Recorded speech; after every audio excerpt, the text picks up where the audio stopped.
All right, looks like we are live now. So, folks, I'm Ryan Macklin. This is my show, the Master Plan Podcast, where I talk about game design and things relating to it. If you are a longtime listener, then you already know all these things. If you're not, please check out my show at masterplanpodcast.net, where the audio of this will be possibly later tonight or tomorrow at the latest. Again, I'm Ryan Macklin, and I'm going to be talking with Brian Clevinger of the Atomic Robo fame about being an RPG licensor. Without any further ado, ladies and gentlemen, Brian Clevinger.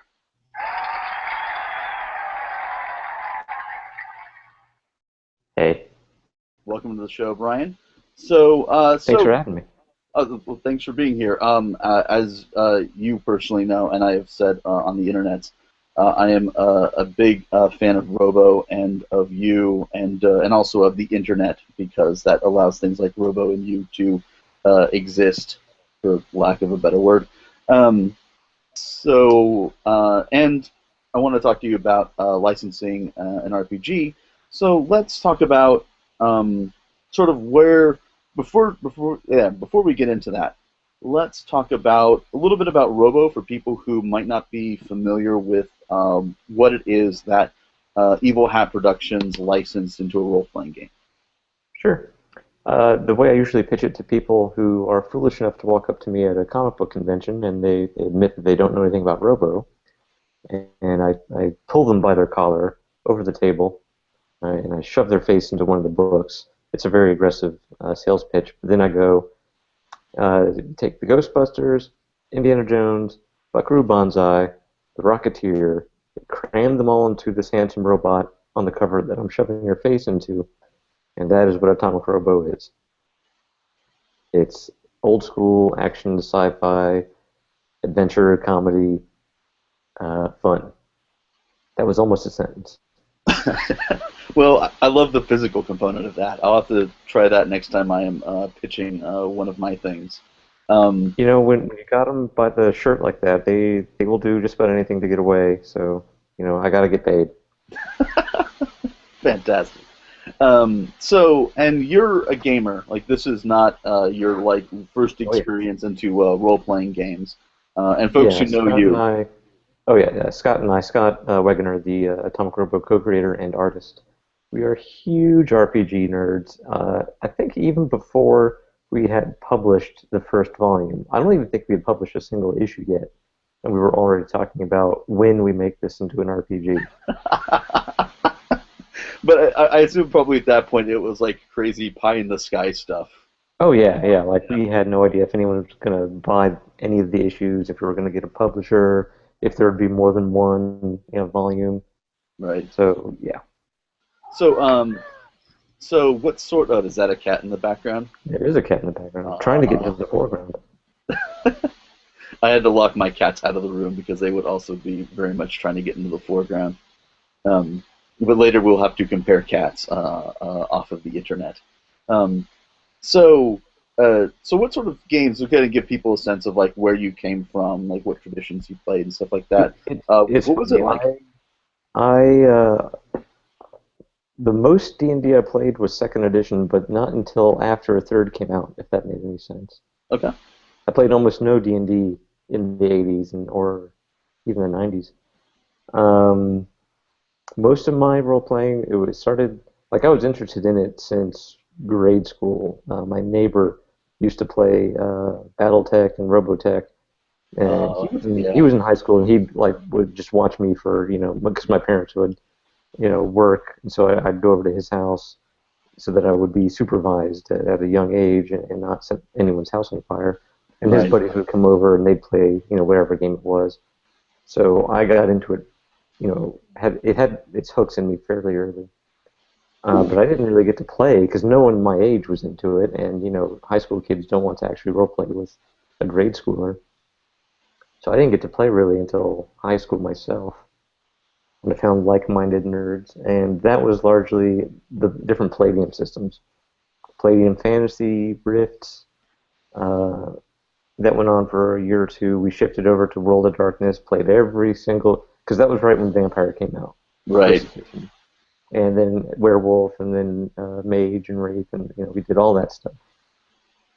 It, it That seems was like we did. it also like, and I know that you've talked about before how a lot of that is actually influenced. I mean, obviously, gaming very influenced 8-bit theater. Oh yeah. A little bit, and a lot of your other gaming has influenced Atomic Robo and things like that too. Yeah, everything about Atomic Robo is a different perspective on the same love letter to Mage and specifically the Technocrats. Yeah, I really enjoyed getting to feed that back in by putting a technocratic love for Atomic Robo comics as part of the canon. It was much appreciated. So, and for those of you who want to know where that is, that's in the Progenitors source book that came out last year. Yeah, I think it was Yeah, last year. with the applied sciences, because I was told I shouldn't call them action scientists, but I did actually pitch it first as action scientists just to see if I would get any fallback from that. Yeah, you Um, always got to shoot for the moon and then let the editors and stuff pull you back. yeah, and so and that's the yeah, and like Robo is very much like my inspiration of like these guys are awesome. Let's why don't we have action? Why don't we love action scientists? So it's very much. I mean, it's fed into games I've worked on, but it also, of course, has fed like almost sort of eating its own tail into being its own game. Yeah. So how did that arrangement with Evil Hat Productions start, or was there any other companies courting you, or was this a very specific um, No, these guys, or no. Over the years, like I said, even before we had even done comics, really, Scott and I were interested in role playing game. So, but think about that. That was 2006, 2007. So, we had no money, and so that making the game was up to us, and we are so busy with just making the comic that you right? can tell the fact that there was no role playing game for Atomic Robo in those 7 years. Nothing happened. Um, we finally, we would every so often we'd beat each other up about, oh man, we really should do this, and try to get something going, and nothing would happen. We at one point we got really close to having the game through the Hollow Earth Expedition guys. But this was back when they were still working on uh, the Mars expansion, and I think that kind of ate up all their time. And then Mhm. me and Scott were so busy with the comic and everything, we kind of fell out of communication Mhm. on both ends. Just both sides being so wrapped up in just day-to-day work. And then I just happened to be going through. It was like Christmas or something of 2012 or 2011, and I just happened to pick up Kerberos Club, Mhm. the Fate edition of it specifically, done by Mike Olson. And that was my first real exposure to Fate. I had always been aware of it, but never actually got into it Mhm. previously. And I just fell in love with the book. I thought the system was great. The presentation was great. The attention to history and the way that it used history as a seed for bigger, crazier ideas. It was exactly like what we do in Robo, just in a different time period. Mhm.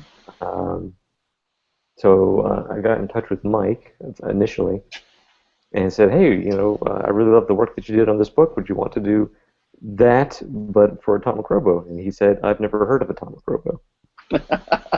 So I sent him a bunch of PDFs. And I just said, "Well, here's everything. If this is something you want to do, if you think you'd be interested, let's get in touch." And the way he tells it, he finished one page and instantly wrote me back, "Yes, let's do it. This is amazing." So then because I think I was twittering about just strange fate or fate in general because now I was interested in it. And Fred Hicks said, "Oh, I'm glad you like Fate. We really enjoy Atomic Robo too." Fred Hicks, of course, being the guy who runs Evil Hat. And so I took Fred aside, like, "Hey, can I get your email?" And I basically really quickly just told him, "Hey, we would like to do Atomic Robo through Fate. We've got this guy Mike Olson. He does really good work." And Fred actually was admitted to me that he had been looking for an excuse to try to bring in Mike on some kind of Evil Hat project. for a while, and so he said, "Well, why don't we make that this project?" Right. And So he would that's how. also, yeah, and he would also later be part of the Fate Core team. Yeah, and yeah, Mike's done all kinds of stuff for Evil Hat and other folks since. I think it was sort of the boot. Like he'd done stuff before, but I think this got him uh, just even more attention and has led to more and better things. So, excuse me. So you were thinking for a long time about making this a role-playing game, and so it sounded like sort of initially it was like more or less like maybe you and Scott taking time out of your infinite free time to then make Yeah. the game yourselves. Was that sort of the initial thought? Yeah, which is why nothing happened for years. Right. So, what sort of notions did you have about licensing when you first started talking with Mike and with Fred? I had no idea. When we first approached Mike, I just thought literally we would take the strange fate rules that he made and just instead of having Victorian stuff on it, we would just slap modernity and atomic robo information on top. Hmm. And Mike said, no, let's make a whole let's use fate, but let's tailor it specifically to the way that atomic robo works. What is it about an atomic robo story that gets people excited and is interesting, and how do we just sort of tweak the rules to emphasize those elements. So probably Mike actually knows more about it than I do. All I really did was write down a bunch of setting information, timeline stuff, character stuff, throw different ideas at him, stuff that he wouldn't necessarily know about the setting. Were there any production Um, elements or anything like that that you sort of assumed or had to learn, sort of the School of Hard Knocks style going through this? I don't even know if I learned anything. I uh, I just some wrote a bunch of stuff about the setting, Hmm. information about Tesladine and different characters and history that stuff that's been hinted at or hasn't even been mentioned at all in the comics, but would necessarily have to go into an RPG. Hmm. Um, and then some advice about how we structure our stories to help inform players, how they can emulate what it is that we do. Uh, I've read so many RPG books. I just sort of imitated them as best I could. Hmm. Um, I used Guide to the Technocracy an awful lot for just structural, the sorts of things that people should want to know about this, about secret organizations or whatever. Um, let's see, what else was there? Uh, Spirit of the Century just has an amazing Right. GM section. That thing is just genius, just full of great, even for just regular narrative, not just for role playing games. Anything that's sort of adventure-y, it's just full of tons of great advice. So, in that time, then, sort of in like looking at other things for reference for figuring out how to write this. You mentioned Spirit of the Century. Um, were there any other Fate books that you had looked at that sort of you try to use to get a sense of what this book, what you wanted out of this book? I mean, I know Mike is obviously was the guy designing this and lived and breathed Fate. But from like your end, from trying to keep up and being a licensor and being a creator on the project. Yeah, I'd say my biggest influences in that regard would have been Kerberos Club again. Hmm. Um, for anyone out there, it just who hasn't read it, it just has there is an immense amount of setting material in there, and presented in a way that is not at all overwhelming. I also really loved how the different examples, because the system itself is fairly complex, because you can make up all kinds of superpowers. It's very much it's like the Fate version of heroes or the champions, the hero system. Hmm. So you can get kind of complicated and mathy, and there's charts and things, but the way that it can, the best way to understand it is to just look at the examples of different powers and characters that are in the book, and then kind of go back from there. Like you can retro engineer the math really quickly that way. But all the powers in the book and all the characters are clearly based on well-known superpowers, like Superman's heat vision and flight and super strength, Iron Man suit, crap like that. So I wanted our examples to be similarly accessible, and I wasn't even thinking about the way that it turned out. And I don't recall if it was Mike's call or Fred's or maybe both, but they said, we have access to close to 1,000 comic book pages. We can just we can use those pages to illustrate every single example, and so they did, and I feel like the result is fairly amazing. I've seen several people comment online that they never got Fate before. Nice. But having seen it now, having seen how aspects work and how boosts work and whatever, having seen it with the comic art and see kind of how the rules literally interact with the fiction, it finally clicked for them. So I think that's pretty amazing. Right. I forget what the example actually is for at this point, although I'm sure someone will tell me on Twitter or whatnot. But there's the bit with it might be for invoking your signature aspect, where it's like Robo walking into like a truck stop, saying that he's a convoy, and then like this sort of haggling with the GM, and then for science, and you see the hands raising up. Yeah. And so, yeah, I've been loving those bits of explanation, and I'm sure like working on, I mean, having the ability to have that like rich resource of stuff is always great for a comic book based game, like the, having like the various illustrations and like you see like the DC and the Marvel games and stuff like that. It's like point to this thing because it's in the comics and you love the comics, so that's what you want to do. Oh, kitty. Oh my lord, he wants to be interviewed. We'll have to put him on next month.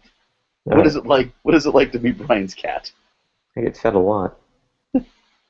So speaking of writing material, now you had experience with role playing games, and you've been thinking about this from a role playing game standpoint for like since its inception. So this might end up actually being easy, but what was it like to end up like writing material that wasn't in the comics and codifying elements so that people could play them?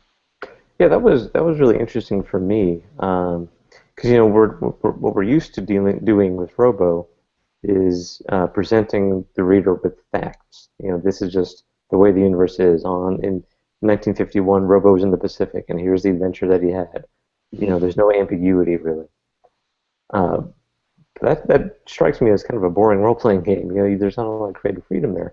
So we had to approach the material in a way that more, instead of presenting just here's the way it is, it was more like, well, here's how we think this world is, and have fun with it. It was less about dictating the world than suggesting ideas, and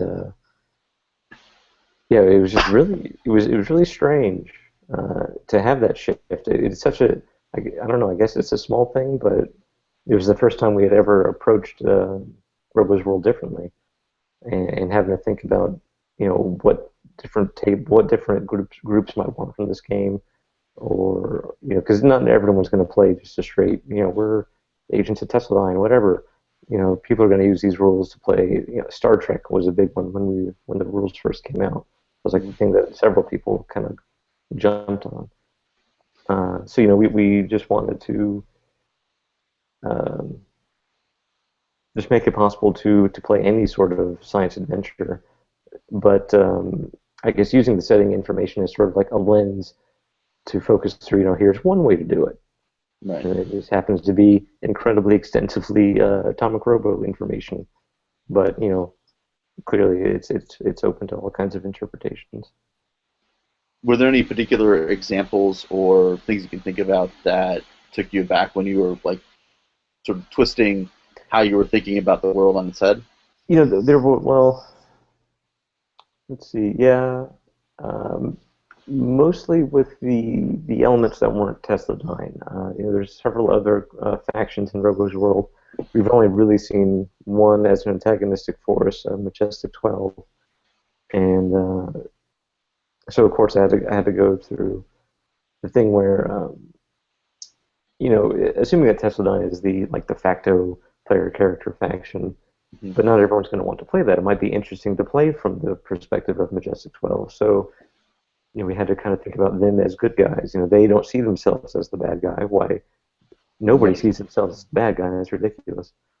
So we had to kind of work with, we've always seen them as villains in the comics, Mhm. and just sort of nudge, why that might be, because the comics are from the perspective largely of Robo and his crew. So, these two groups are kind of at odds.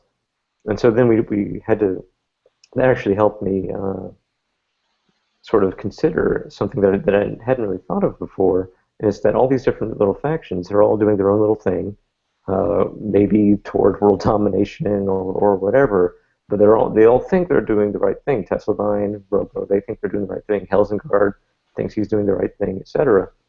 Um, so that can kind of allow, this ties into some of the adventure advice is basically to take history and conspiracies and science and kind of mix them up together and just with player input and just see where it takes you. And it's really, which sounds like that's a lot of planning, but you can really kind of do it by the seat of your pants because there's all these factions that are all secretly doing who knows what. So at any point, you can just kind of shove one in and see where that takes you. Uh, and now I've derailed because I kind of forget what the question was because I was talking Yeah. so long. It was about like sort of an example of where looking, sort of twisting the world on its head. I can definitely see some like, Guide to the Technocracy thinking Oh yeah. in there, which of course, as you know, has also guided a lot of my own sensibilities as well. So we're starting to get some Q&A questions. I'm going to get to them toward like the last 20 minutes of the interview, but definitely feel free to use the Q&A app for those who are listening live, and for those who aren't listening live, you can try to use the Q&A app by going back in time, which is possible in the Robo universe, with horrible, dire consequences of having your question answered. Um, so, um, so given that, so we've talked a lot about your ability, your like creative input into the books because it's your world and you've also written for elements of it. When it came to any of like the design elements or the production elements, what sort of input did you have, or were you like offered and ended up just like declining and letting other people take care of? Yeah, I totally declined most of that stuff. I left that largely up to Scott and Fred and everyone else, really. Scott actually, he went above and beyond. He created a bunch. Well, first of all, we always knew he was going to have to create some original art. Hmm. The cover is an obvious example. There's a few example characters, mostly in the back. The Sparrow 2 is one of the new ones, right? Yeah, and Yeah. that's actually Sparrow 3. That's new art for him too. It's new art for a lot of people. Um, but then, in addition to that, he also, towards the end of production, in all the examples, you've got the comics art, and then you've got sort of these little inserts with different heads representing, the players and the GM. Hmm. And those were originally just original art from the comics, but some were for like Volume 1 or Volume 4 or whatever. And Scott will be the first to admit that his art varies wildly between all those volumes, because he, as much as I, is learning how to make these comics as we go, and Right. he's gotten better, just significantly better with every single volume. And he was like, I don't want people to see some of these pieces of art, repeated over and over and over. So he took it upon himself. I don't even know if he was. Hey, Charlie. I don't even know if he was paid to do it. I just know that he wanted to do it so much. He was like, no, no, I'm going to take this weekend and I'm going to produce all new art and several expressions for each one of these icons so that you guys could have more to play with. And so that's what he did. All the Dr. Dinosaur little inserts, all the Koa and Robo and Helen and everybody, he created all new art for them. Nice. Yeah, I particularly mentioned the Sparrow 2 because we played last night.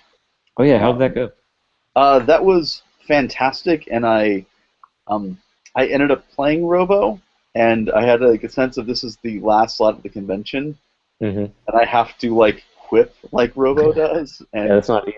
no, there were several times where I totally flat out failed. Yeah. Where like the very last like close us out with a quip someone else said at like the very last line of the thing. I'm like, no pressure. So Yeah. I ended up like giving a horrible quip. Everyone groaned. The GM said something, and I was able. It was very much like a Jack Burton throw the knife back thing. As Yeah. soon as the GM said something, I was able to quip right back and actually close Ah, this stuff perfect. up. But but yeah, and so it was great to sort of see. Um, it, in a lot of ways, I think the comic medium gives you that visual sense that you can um, use to play the game as well as to explain it, Yeah. which I think is one of the fantastic things about comic medium role playing games.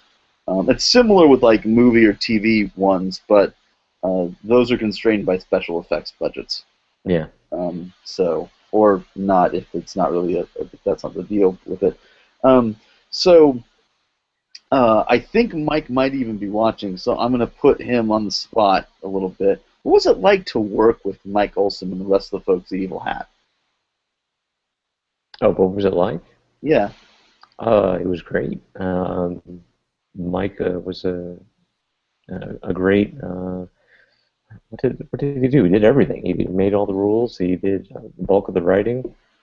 Um, Fred was wonderful. He mostly this was right when Fred was really able to kind of separate himself from day-to-day design concerns and move more to day-to-day business concerns, with which he is a genius. Um, but every so often, Fred would kind of dip into our production and deliver some sort of just a note or something, but it would really set the tone and set us right and move things forward. Yeah, had a great time. I hope to do it again soon. Not just on Robo, but whatever. The what sort of so working with them? I assume it's sort of like any other process where you might have like picked up or learned a few things, or at least even just by like stumbled like, oh, here's that good decision I would not have made, but you did. Yeah. Is there any sort of takeaway that you would, if you were to do, let's say that you were in an alternate world where Evil Hat Productions didn't exist, but you felt like making a game again, making another game based on your next comic. What would you sort of think about as you're going into that arrangement with another licensor? Definitely get a rules guy because that is not me. When it comes to the rules and math and mechanics, I can read it and I can follow it and I can get it, but I cannot make it up. It is quite the skill set, and Yeah, is very much separate skill set too from writing rules. yeah. And what else? I don't know. Offload is get luck into having a lot of people who are very good at what they do and have them all want to work on it with you. That part was great. So people out there, there's what you need to do. Um, Fall ass so backwards into very talented friends and have them do all the work. it it's a handy thing when you're good at the one thing and you need other people, and you're like, so friend, I've been drinking with at conventions for years. A Hmm. friend I know on the internet. Hmm. Person I emailed that I like that will become friends. In the case of like you talking with Mike and sending him, I love that story. It's like yeah, the first page, and it's and he actually tweeted a comment regarding that if he had a nickel for every time I hear that story, he would have somewhere near $10,000. Um, so so yeah, so you've got would there be any like would there be any other lessons you'd have to like pass on to like new to like you 7 years ago? The person who's thinking, oh man, I'll make this comic and also will totally make a role playing game. Um, uh, really, just that I'm not good with time management. Yeah, I don't know. I don't have much. I don't have a good answer for that. I'm The, sorry. no worries. I mean, it sounds like the sense of if you do, you're splitting your focus probably too much or too soon. Yeah, it just it you know there was never a right moment to start the work myself. Mhm. It was always so daunting, and there was always a new issue to write, or something that needed doing in a more immediate and obvious paycheck sort of way. So once you got into the point where you are, um, once you started talking with Fred and decided, for it to be, a licensed thing as opposed to like, having someone write it for you and you publish it. What is it that you were looking to get out of licensing Robo? Like, what sort of like were your goals, like personal or business wise, or whatever have you? I think we Scott and I never talked about what was the goal of the role playing game. I think we're both just a couple of nerds, and we liked role playing games. We wanted to see our dumb little creation as one. Um, but in having done it, uh, or even I think it was like in the lead up to getting to working with Evil Hat, it occurred to me, man, this would be a great excuse to finally have like a story Bible, because so much of the Atomic Robo setting, I mean, Robo's life alone is 90 years and continuing. That's a lot of stuff to keep track of, and I have a habit of uh, not making final decisions until I have to, so that we don't end up committing to an idea, in volume three, that we will want to change in volume 15 or something. Right. Uh, which is hard to do when you consider that we do plant story seeds. I mean, there's stuff as early as volume one that hasn't paid off yet. So we're always planting seeds early on and letting them sort of just germinate. Right. But even with that happening, there's some ideas that they're not solid yet, or we don't know enough yet about the setting ourselves. And the RPG was kind of this central big excuse to finally kind of make a lot of these little calls that I've been putting off for years. Mhm. And that was actually a tremendous help. It really helped inform volume 9 a bit, 10 a lot, Mhm. and probably more of the future. I think 13 and 14 in particular. But anyway, So, yeah. Oh, go ahead. so this sounds like for Robo fans who um, aren't necessarily interested in gaming or playing Fate, it still has a lot of stuff for Oh them yeah, to, this thing yeah, is crazy packed. Like I flipped through it Sunday, and I just could not believe how much information is in here, uh, uh, just in general, and then also information that readers don't even know about yet. Stuff that is not in the comics yet, right, but presented in a way that's not going to be this huge spoiler and ruin stuff for you. It's just, here's some more background information, here's some more context, here's some more things to look forward to in the future. right, and Meanwhile, you can kind of play with them.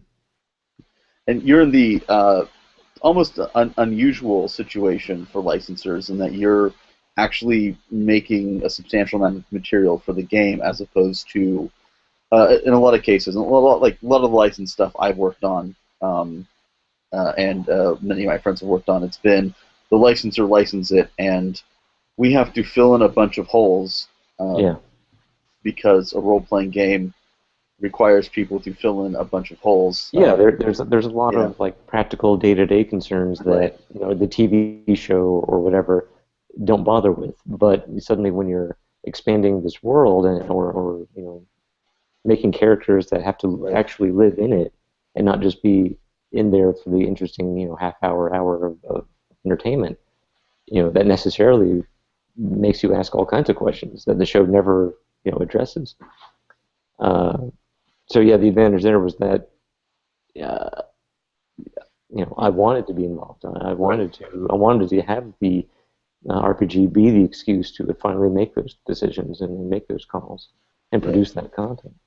Yeah, in a lot of cases, you have the person who wants to be involved, but because of time commitments, the Yeah, thing that they're working on is their day job, and yeah. so it's like here are a bunch of notes of things that you cannot ever mention because I Yeah, haven't but written it's this book interesting. yet, or getting like here's approval for for our the history section that we've now compiled based on reading the books and stuff like that, and having to get like approval that we are that we're right about stuff, that we aren't actually giving things away. It's sort of Hmm. with one license to the next. It's an interesting process, and having the person who would be doing that actually writing the stuff is that sounds like I think Mike had the best of all worlds in working with you with Yeah, he did. Because all he had to really concern himself with was the stuff that he likes, where, that. the rules and figuring out that stuff.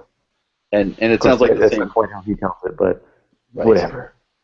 It sounds like the same thing, like Fred working with Scott, and Scott just saying, "Here's better icons," as opposed Yeah, to the other way of having to like, oh, why I should be doing this the other way around. What can the new licensors learn from you guys is exactly that, well, here's and what they also need to have do.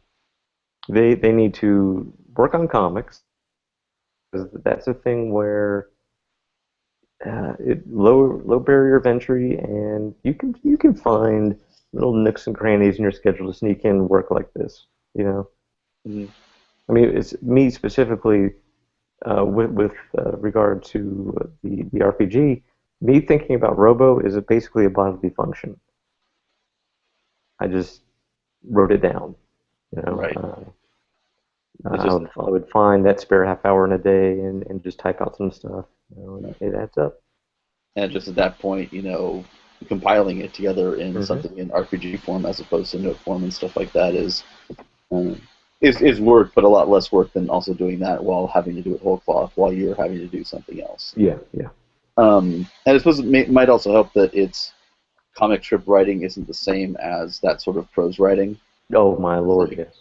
like whereas a novel writing might be close enough to where you're kind of taxed after your day of writing a novel Absolutely. or whatnot. Um, so so we kind of I think we've got kind of covered in a roundabout way like various lessons that you would pass on and sort of and the what you wanted out of this sounds like the sort of that first like we want this thing to exist, but then recognizing that it's a tool for you guys as much as it is a an extra thing for readers beyond just being a game. And I suppose there's always the benefit of nobody wants to do a thing where they lose their shirt, so everyone has or almost everyone, I suppose, has the goal of not go broke because of it. Yeah. So that's always a good goal to have. Um, so I'm going to get to some Q&A questions here, or have a Q&A question. An RPG, comes from Frank Falkenberg. An RPG tailored to a comic series does provide mutual benefits. The comics get more awareness amongst gamers, and maybe some comic readers give role playing a try. Why do you think it's not more often done that a comic series gets its dedicated RPG adaptation? And so, you've been in the comic business, very much like living in like the indie side, and having being in the community Hmm. of comic makers for a long time. So, do you have an answer for that? I think it would be a little different for everyone. Specifically with Marvel and DC, they just have really strange. I don't want to say priorities, but I don't know. The way they go about licensing and stuff. That's such a abstracted corporate mindset at both companies because they are multi-billion-dollar companies. I Right. can't even wrap my head around it. When it comes to creator-owned stuff, indie stuff, I don't know. I think that a lot of times the RPG element just isn't even on the radar of a lot of these creators. Hmm. I mean, we have to. I've been a role player my whole life, practically, and it is a niche community, and that's Yeah. just a fact. Yeah. Um, so I think And just a lot of folks are just not aware of it, or they think that there's probably no money in it, or not enough to justify the effort, or they don't even know where to go. right. You know, I think maybe a lot of creators are stuck where Scott and I were for 7 years, where they look around and see, well, we're the guys who have to actually make this happen, and we're so busy just trying to pay the bills and make the comic, that's never going to happen. Right. I mean, and there's that bit too where if you're, you know, um, sort of you guys are a success story in this regard, but there are also, unfortunately, not so successful stories that, license deals that sort of turn people off from the idea of it and things like that. So there's, I mean, in every community, and I'm sure it's just as true in comics, if not more so, because it seems like it's a much larger creator-owned community. But in our side of things, every time a deal goes bad, every one of their friends talks, and it's sort of just one of those things where it's like the walls always have ears. Everybody knows what's actually going on. And so I could probably see the occasions where a license goes bad, whether it's role-playing or anything else, just kind of also making people edgy, sort of cagey on that. But I definitely do see, the idea that, maybe some people who are interested in Robo in general and not maybe into role-playing but still want to check this thing out, maybe don't play games, but maybe they pick it up and somebody sees it like in their bookshelf, flips through it, and thinks it's neat. Or I mean, you mentioned that there are people who didn't feel like they got Fate until, until they saw the explanation with Robo, that's awesome. And I love seeing that. I thought that was fantastic. And I think that there's definitely that sense of like cycle feeding each other, because they're not mutually exclusive fandoms, but they don't have the entire crossover.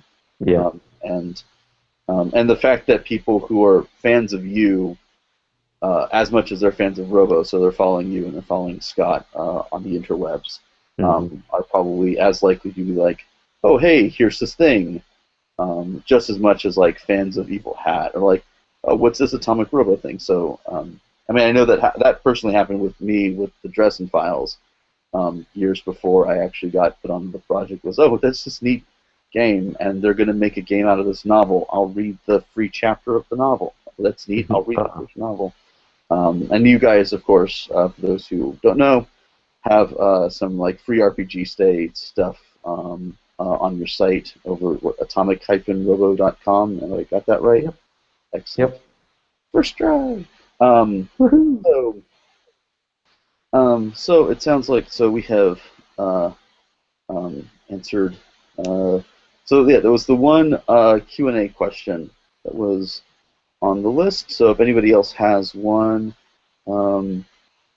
make it quick. Yeah. Yes. Make it now. So, and it looks like I have a couple more questions, which I will ask you one, and we'll see what you say. How much of that whiskey that you said you'd have on your blog? How much did you have?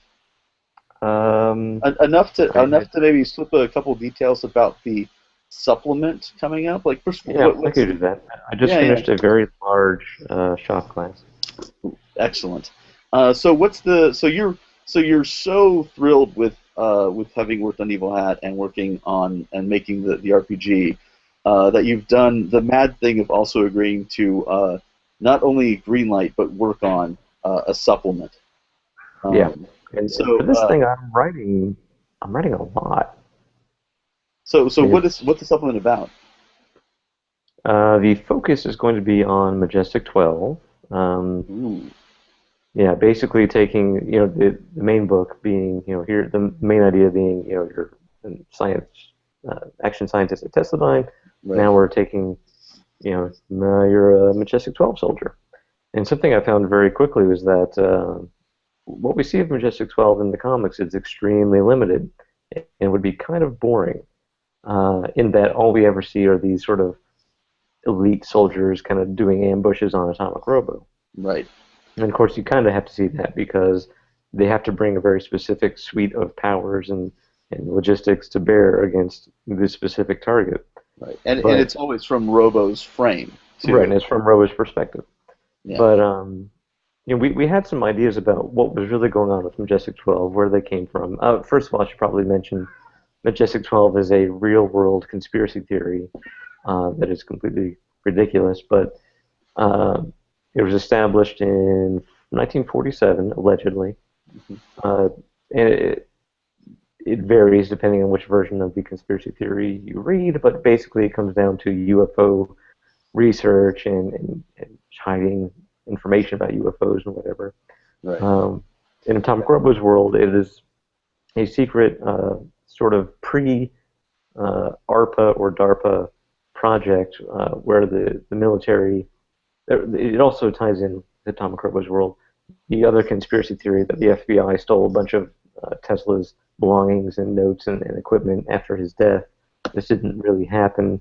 It's a very popular idea in science fiction and a misunderstanding of historical events. The FBI did collect his things, but that was just a standard thing that was done to not foreigners, because he had American citizenry. But anyway, they had to collect his things to send over to his relatives in Serbia. But it does sound nice and conspiratorial, the FBI collecting Nikola Tesla's final equipment. Hey, Charlie, let's shut the hell up.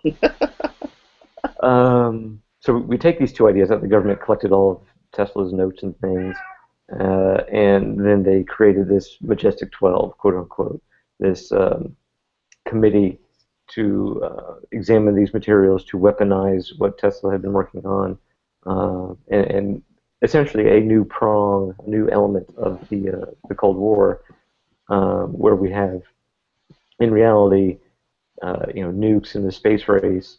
In Robo's world, there's this other shadow element, this sort of deep Cold War of all the weird stuff that Tesla was getting up to, teleportation, energy weapons, and so on.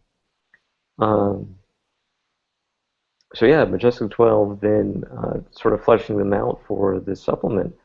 There's a lot more than just these soldier guys. There's a lot of militarized elements, but we sort of approached it in a way where you could very easily play as any of your favorite teams from a different, let's say, TV show or movie that sort of focuses on highly competent sci-fi type hero teams, if that makes any sense. Mm-hmm. And we're casting a rather wide net with that. The X-Files would count, for one example. You could play a very X-Files-y style game in Atomic Robo's world using the material from this Majestic 12 book. So let me ask you a couple more questions following up on that. Some just came up on the Q&A, and then we'll wrap up the show. My personal question is, had you read or had experience with the Delta Green RPG before Robo, or has anyone told you about that since? I've been aware of it for ages. I have never actually held in my hand a copy or ever played it. Okay, I definitely recommend it to compare your Majestic 12 take with its, because it is also a villainous conspiratorial organization. Obviously, though, Cthulhu and stuff, as opposed to action science. Although sometimes we have the Shadow from Beyond Time, so we get our little Cthulhu slice in there. But there aren't sapient robots. Let's just say. Or if they are, they're always the bad guys, as they do. And so, okay, I mentioned that partly for you to slide it in there, which of course now means I have to put it in the show notes. But as a Delta Green fan, I'm not opposed to that. So we got a couple questions on here, and then I will ask my traditional final question. Sure. So we have a question here from Josh Gottenmuller. Hopefully I pronounced that and the previous name right. Originally, I remember reading that there was a desire to make it a standalone book with no supplements. What caused the shift behind that, and what are some of the other supplements in mind? Will Majestic 12 supplement give us a Young Jenkins template? Guess we've got a couple questions there. No, it's a slight misunderstanding of what we wanted to do. One of our earlier attempts at making the RPG was to do it under the Savage World system because Scott loves it. But at the time, and they may have changed this policy, I'm not sure, but at the time, you had to make it, like you couldn't have the standard Savage World rules in your book.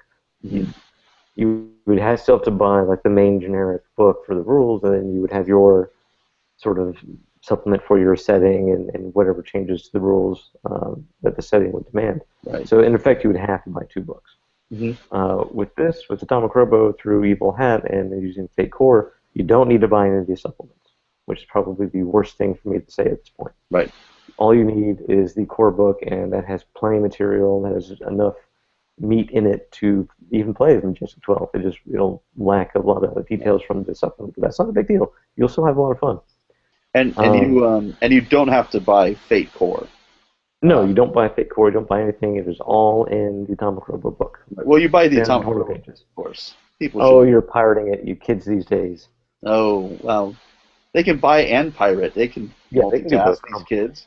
And of course, one doesn't actually have to, pay money for Fate Core if one doesn't want to, even legally speaking. But okay, so are there other supplements in mind? Yeah, we definitely do. Actually, even working just on this Majestic 12 book, necessarily there's the section where we see some information on some of the other factions other than Tesladyne and Majestic 12. First to sort of get Majestic 12's point of view on all these groups, but also to help populate different kinds of antagonists for them. And in doing that, like these are supposed to be brief sections, like in a World of Darkness book where you'll get like the relationship bits, yeah. Right, you'll get a paragraph, maybe 2 or 3 sentences.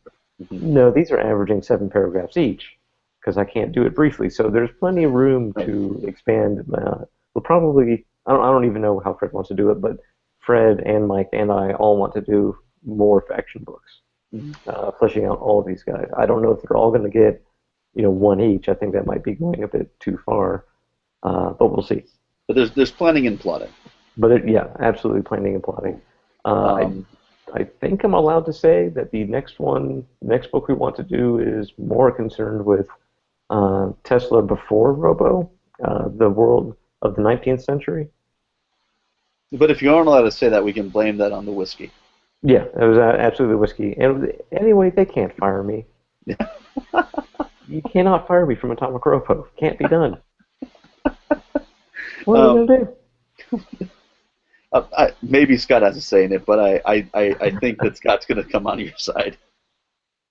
And then will the Majestic 12 supplement give us a Young Jenkins template? Is the other part of that question. Yeah, I had not thought of that. That's a good point. He probably should be in there. Mike, make a note. I'm now looking forward to seeing if he is still on Twitter, about to respond to that. Cool. So, all right. And so I will slide in another question here of my own. And this is just like, I think it's a you and me geeking out in a particular language thing. But it sounds like your Majestic 12 is your guide to the Technocracy. Oh, yeah, absolutely. How much fun is that? Yeah, it's been a tremendous amount of fun. It is. Yes, because when you start thinking about the job that these guys are up against, Majestic 12 in Robo's world specifically, as far as they know, I mean, it was the Cold War. It was the commies, it was nukes, it was world domination or destruction, and then we have these even more advanced, even more dangerous technologies that the enemy also has access to. This will all kind of make more sense in the setting. I think it's volume 12 or 13, where we see Robo and the original science agents of Tesladyne, before Tesladyne, on the front lines of Operation Paperclip, where the Allies were trying to get Nazi scientists and rockets and technology before the Russians got it. There was the Cold War was started even before World War II was over, in a way.